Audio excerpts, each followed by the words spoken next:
Hello, my dear Pisces friends. This is Maxine Taylor, and I've got your November forecast right in front of me. So let's talk about it. It's quite lovely. First of all, let's get this out of the way. Yes, Mercury's going to go retrograde this month. Oh yeah. Uh, 3 times a year this happens.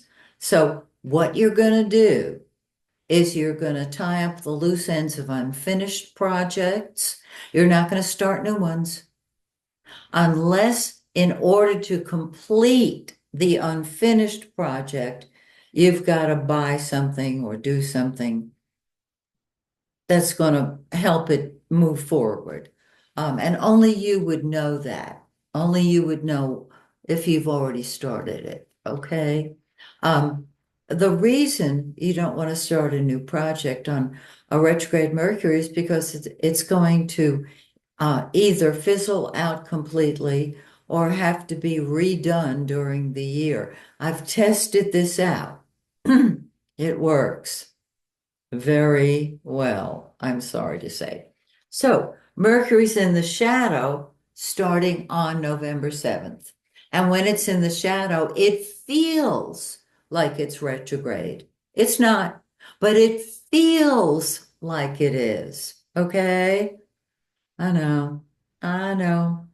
Um, the difference between when it's in the shadow and when it's just plain retrograde is very often quite palpable.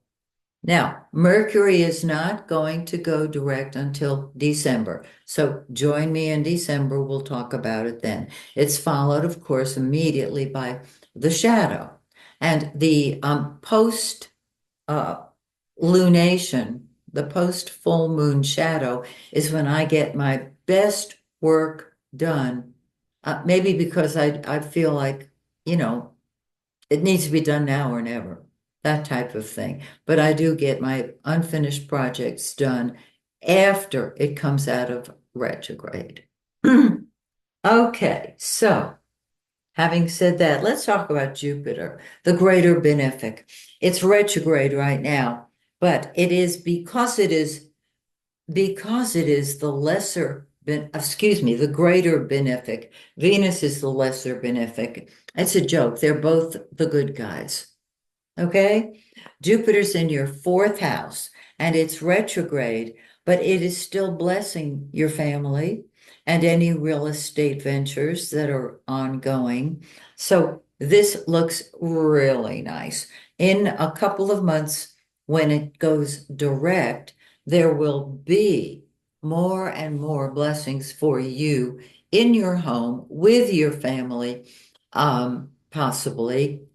And in real estate, if you're in that field, it's really good. Now let's talk about Mars. Mars is the warrior. Mars is the one that says, I'm going to fight with and fight for wherever I am in your chart. And it's been in your fifth house of fun and games. So you have been throwing yourself into fun.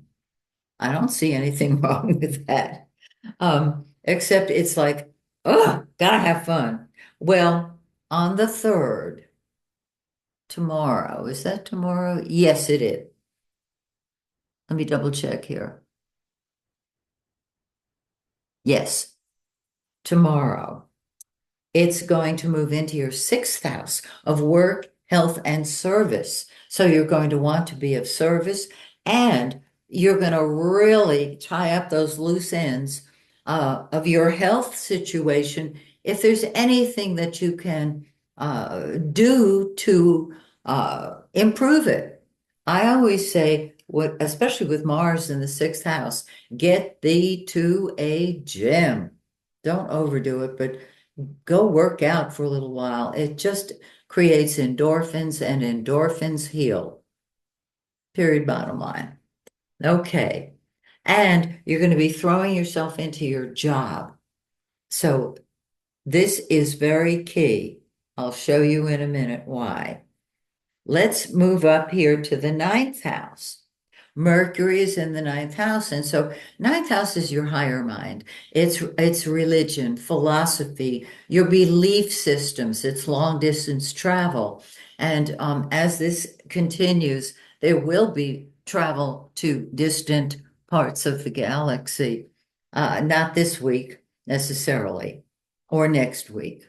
And I sure do hope they don't send up, a rocket on the retrograde Mercury, but they didn't ask my opinion. So Mercury's in your ninth house, and today it moved into your 10th house. Mercury is what we think about and talk about. So you've been seeing a much bigger picture, and now you're communicating all that you have gleaned from the ninth house.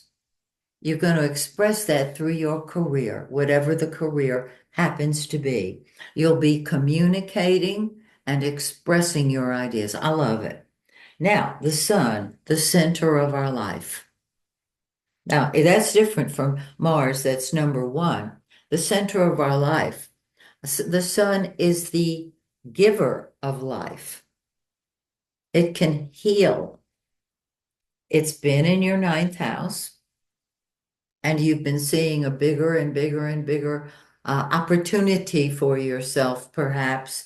Wait till Mercury goes direct next month before you hop on that train, okay? The sun in the 10th house makes you a leader. And it will be in the 10th house on the 21st of November.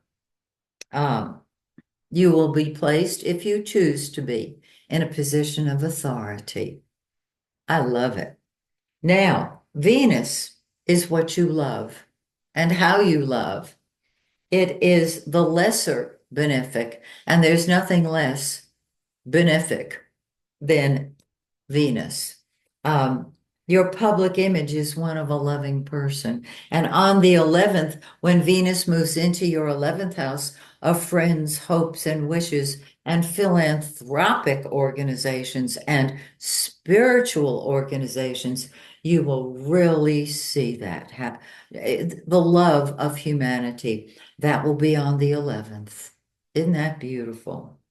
Now, we had a new moon yesterday, and it sat here in your ninth house of the higher mind, of your ability to get a panoramic view of options open to you that you didn't know you had. That's the new moon, and the energy starts growing on the new moon. And so you've got more energy. 2 weeks from the new moon, we've got the full moon, and everything comes to a head on the full moon.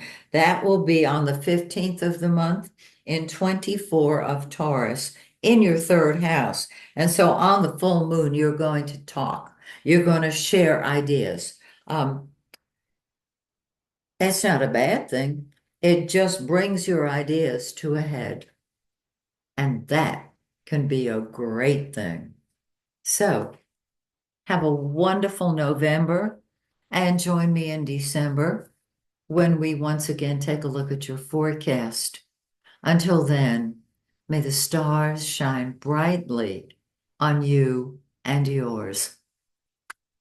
Bye for now.